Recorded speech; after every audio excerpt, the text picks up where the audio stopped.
Some things just don't add up. Curious conversations in calm minds. This is Unexplained Unbothered with your host, Siren. Welcome in, everybody.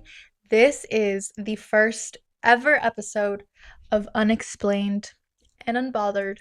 I am so excited to be starting this podcast. For a long time, I've always looked down those rabbit holes, all those different questions that I'm sure most of us have asked. If you're into conspiracy theories, if you're into true crime, and if you're into just questioning reality itself. Being that this is the first official episode of this podcast, I couldn't think of a better way to start this than to literally question time itself. Here, we talk about things that don't quite sit right, things that literally keep you up at night and keep you questioning, what am I living in? Where am I living in? And the biggest question in today's episode, what time am I living in? Let me start by asking this simple question. What year do you think we're living in? I mean, honestly, I'm sure a lot of people have asked that question. We think about calendars, we think about time jumps, we think about Mandela effects. What is actually going on? Today, we're going to be talking about the phantom time hypothesis. Now, many of you guys might not have heard of this, or many of you guys might have if you're into those rabbit holes conspiracy theories. So I ask you again, what year do you think we're living in? Because according to this theory that we're going to be talking about today, we might be living in the wrong year entirely. Yeah, that is something that is a little bit creepy to think about, don't you think? And what this theory suggests is that 300 years, listen again, 300 years of history were completely fabricated. So essentially, they were made up, which honestly, with our government, with the way the world is, that's kind of not far-fetched if you ask me. What this would mean is that entire centuries may not have actually existed. No wars, no rulers, no events. Pretty much like we were just dropped into a random timeline. And I know that a lot of conspiracy theories make you roll your eyes, make you laugh, and a lot of the times they're just like fun to go down, obviously, down that rabbit hole to really like get your imagination rolling. But before you do roll your eyes, or before you just dismiss this whole conspiracy theory or this theory itself, a lot of historians, scientists, conspiracy theorists, they've all really debated this one. They really have. And this is not to panic. This is not to convince. This is just to ask, why would this and does this theory actually exist in the first place? Because just like a lot of, in my opinion, movies that come out, shows with things underwater like mermaids or aliens, there is a reason that these things exist. Again, in my opinion, and that's why we're here. That is why we're here. Because we all like to question things. We all like to ask, where is this coming from? Because I'm going to be honest with you, I don't believe that some people can really just pull these things out of nowhere. Can they be creative? Absolutely. That might well be the case. But I don't know. Sometimes things might really be rooted in reality. Now, to really begin and dive down this rabbit hole, we have to ask ourselves, when was this theory really brought to light, or I guess brought to us, brought to the people? Well, this was actually brought by in the 1990s by a German historian of the name Herbert Illing. Now, first off, this man, very interesting, and we can go down history path in the future. You can look him up if you want to, but very interesting man, interesting name, interesting look. And obviously, he had some interesting ideas, right? What exactly was his claim? This is where you need to buckle up, people. This is where we need to put our thinking cap on and be open and have an open mind, okay? Because his theory was that the years 614 AD to 911 AD never actually happened. That's nearly 300 years missing. Okay, 300 years. According to Ilying, medieval Europe, especially the Holy Roman Empire, fabricated this chunk of history to place themselves in what they would call a symbolic year. The year 1000. Now, back then, numbers were kind of a big deal. They meant things, and year 1000, according to Ilying, had religious, political, and psychological significance. Being a ruler at the turn of the millennium meant power, prophecy, and legitimacy. So, this entire theory claims that calendars were manipulated, and I'm sure that's not the first time you've heard that.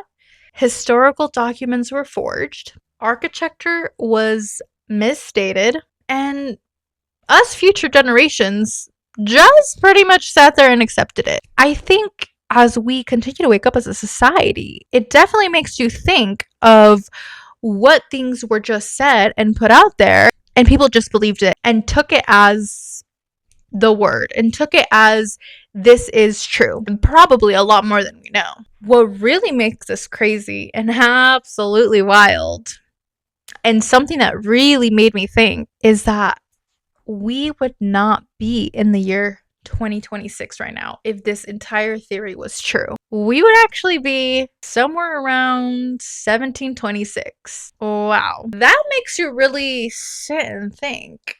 Could this be possibly true? And what year are we actually in? 1726? And again, if this theory is right, we're literally in the wrong year. So I'd like to get all my taxes back that I paid. Thank you. I know I mentioned calendars before.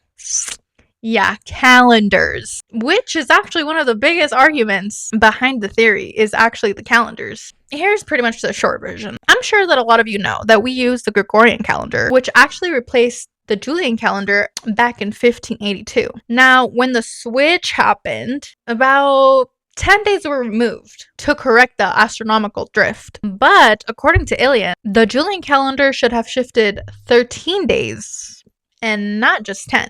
So the question that Ilying brings is that where did the 3 days go?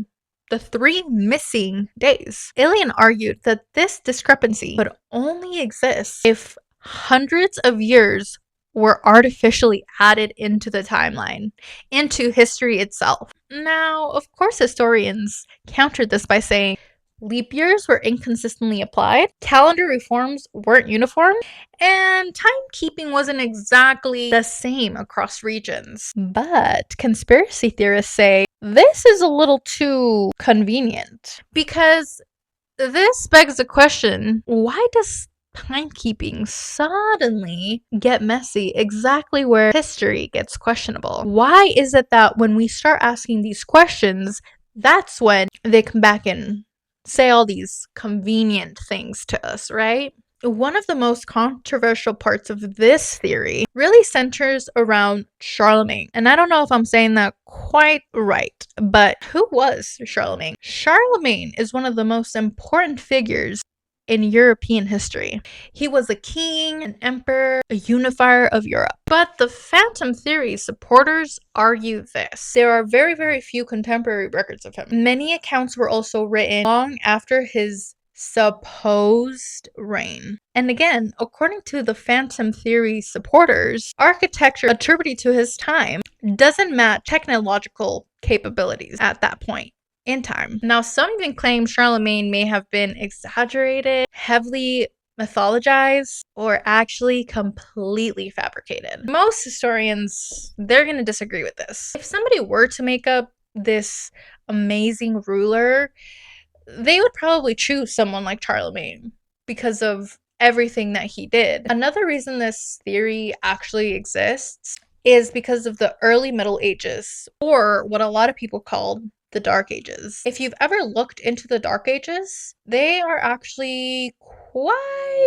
weird. It's a really weird part of history. Around these times, around the Dark Ages, there are fewer records written, sparse archaeological evidence, and sudden jumps in technology and architecture. Phantom time believers say the reason for all of this is because nothing was actually happening, because those years did not exist. On the other hand, skeptics say that records were lost, damaged, destroyed, or never written just because of the times and all the famine that was going around, all the disease. So that's what the skeptics say, which in my opinion, both explanations are actually plausible. Both of those things could go either way. And I think that's truly why this whole theory refuses to die down, because there's always the what ifs. There are questions that we can't truly get the answers to. Now, because we do keep everything balanced in this podcast, a lot of historians do reject the phantom theory. Why,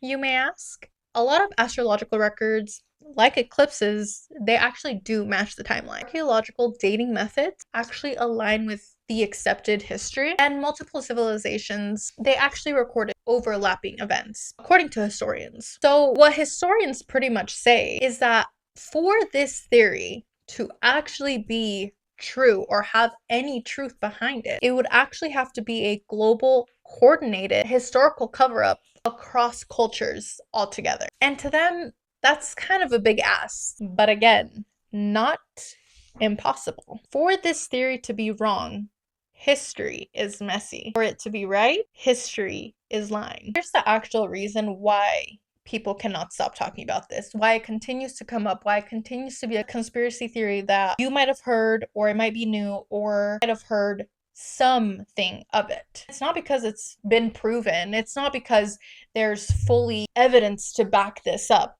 No, it's because it taps into a bigger fear, which is, what if the timeline that we so trust isn't really as solid as we think? Because riddle me this, we already know history is written by winners. Records in history get altered. Stories many times get rewritten. So if we really think about the phantom time hypothesis, it isn't really about missing years. It's really about trust. And how much trust do you have in these historians, government, emperors, timelines, calendars? Because who decides what's actually real? Who actually controls this entire narrative? And how much of what we actually know is just something that's agreed upon? Some questions don't actually have answers, and that's actually okay. It's what makes it fun. It's what makes you think. It's what gets your imagination going. What do you think? Is this entire theory, the phantom time hypothesis, is it all nonsense? Or does something feel a little off about it? If you liked this episode of Unexplained and Unbothered, don't forget to subscribe, like, comment. Thanks for listening to the first ever episode of Unexplained and Unbothered. Stay curious and stay unbothered.